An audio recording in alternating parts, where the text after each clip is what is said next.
Hi, Kev here, Tabletop Upgrades, Lean Update, October 2022.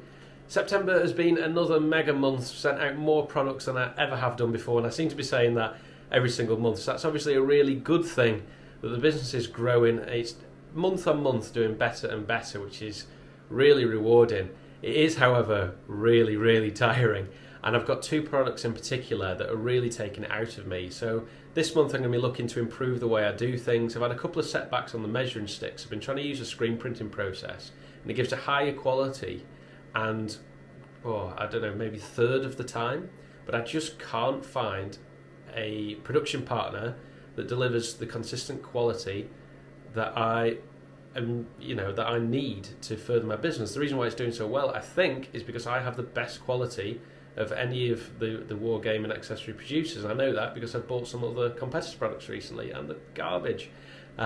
So what I need to do is advance these two products so that I can get a bit of a life back, because I'm working really long days at the moment and I don't think it's particularly sustainable. And one of the reasons why that is because of a change I've done to the 3S routine, and it's basically made it every single, maybe every third day instead of every day, which is obviously not the spirit of it. It's not how it's meant to work.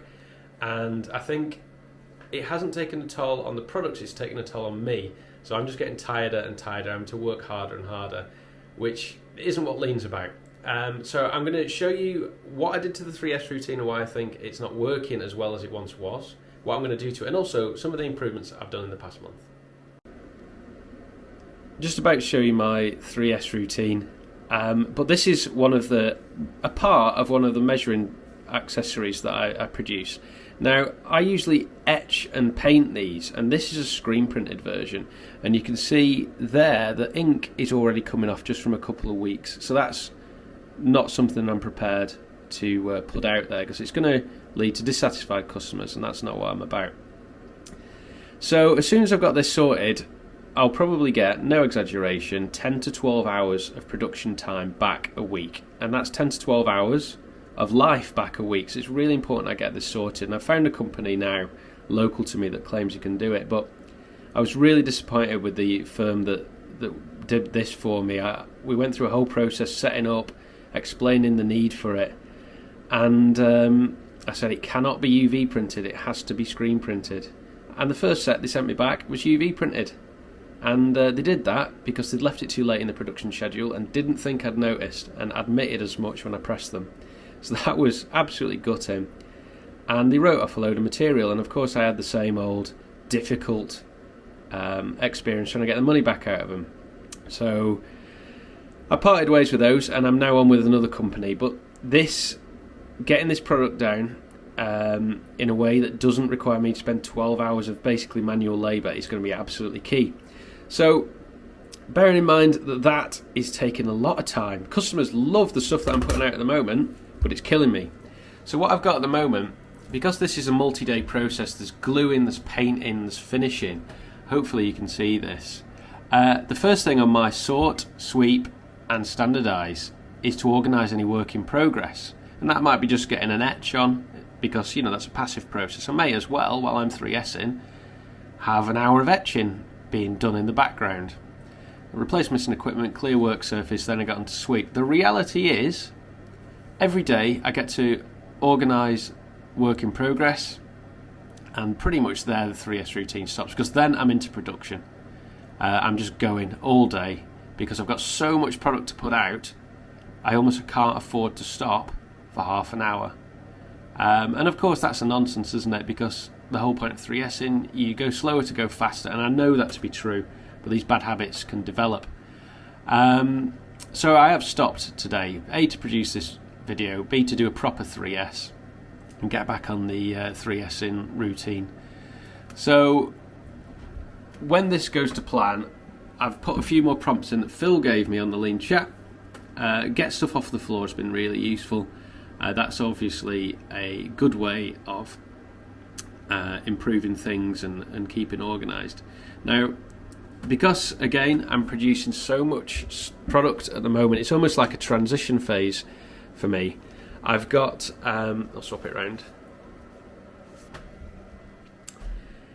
I've got stuff going out every day, 15 packages a day going out, and this little, hopefully you can see it, my Kanban order ticket system has been absolutely instrumental in getting that to work. I don't think I could have done it without it. But work in progress, particularly these arrows that I produce, I've done 14,000 of those by hand now, which is mental. There's a real opportunity cost to some of the products. So this month I'm going to be looking at tightening things up, maybe removing a couple of products from the product line. So I've got so many ready to go, and I've got on Instagram people saying, I want to buy this from you. And I'm thinking, well, I don't have the production time.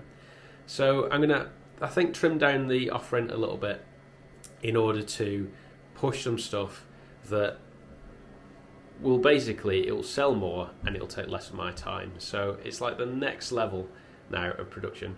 Anyway, I'll enough of that soul searching. What I'll do now is show you some of the improvements I've done this month. When I send out a package, if it goes to Europe, it's got to have something called an IOS number. It's like an export number and the amount in euros.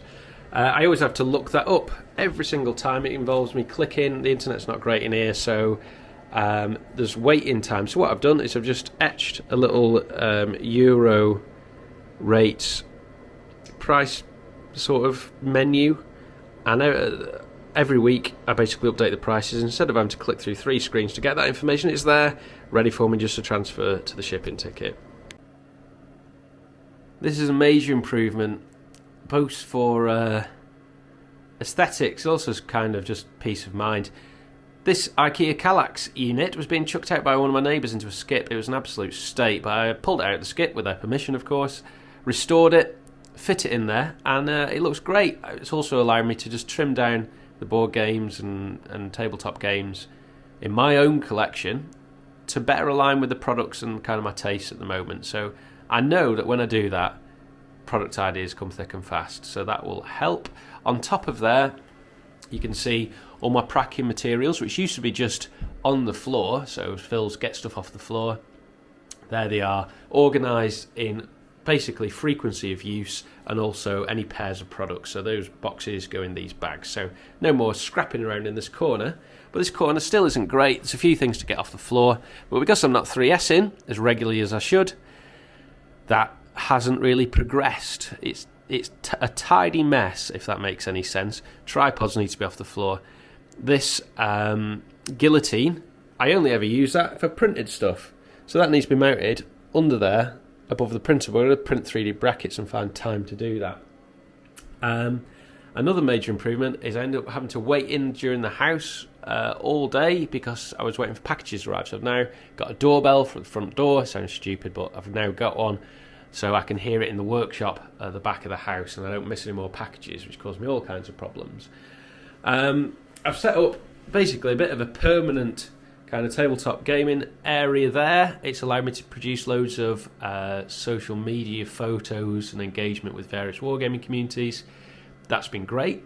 It's also been really fun because the little bit of free time that I've managed to find during the week when I'm not playing with the kids, managed to paint up a few models, which is a hobby and something I really enjoy, and goes hand in hand with the business. And this is another kind of semi-product idea. Again, just tidied up all the models and things. So we're going to go off into what I'm going to call, rather grandly, the storeroom. It's actually the loft, the attic in my house. So this is the loft hatch in my bedroom, actually.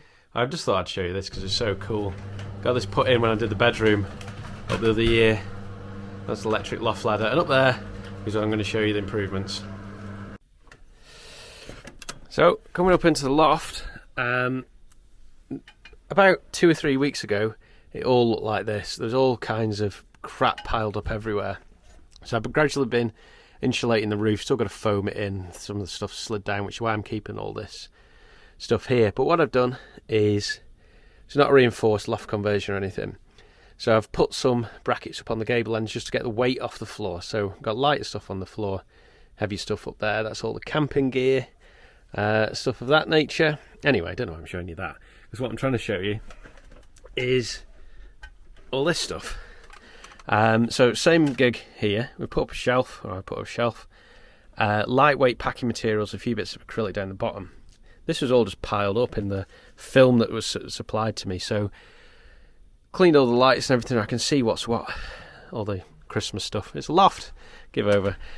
So anyway, we've got boxes, card, so I can more easily see when stuff is running out. It's not Kanban as such, it's more just a visual. Acrylic, I've got all my tapes and stuff up here. Smaller things like shipping notes, envelopes. I've got engineering tools that I very seldom use. I used to keep them in the workshop, things like files and taps and things, which I just basically don't touch. So the once or twice a year I need those. They're ready. I've been putting a few of these carpet tiles, what's left over from the workshop conversion. So I think I might actually maybe extend that as I finish off. I'm going to put some breathable film across all this. Once all that's done, it's a bit messy. I'll maybe carpet tile the rest of it, and it'll be really good extra space in the house. But up there, as a result of doing profit first and just getting my finances sorted, I've got a spare blower unit. So that's like a backup for in case my extractor, which is thousands of pounds, goes. That's a cheaper unit which can keep the business going. So yeah, it's getting there. That's a big improvement. And again, these little things just allow me to put out the level of product that I'm doing at the moment. So there we go. Certainly more good than bad, but the level that I've been doing at the moment is just so tiring, and it's really drilled home, having let the 3S routine slip, just how important it is to keep on top of that, because that's kind of the grease that keeps the whole machine lubricated and running freely. So a bit of a long rambling one, but there you go. Such is the way. So thanks for watching. I'll maybe try and go to once every 2 weeks rather than once every month, just to see if that's a little bit more achievable. Thank you for watching. See you in the next one.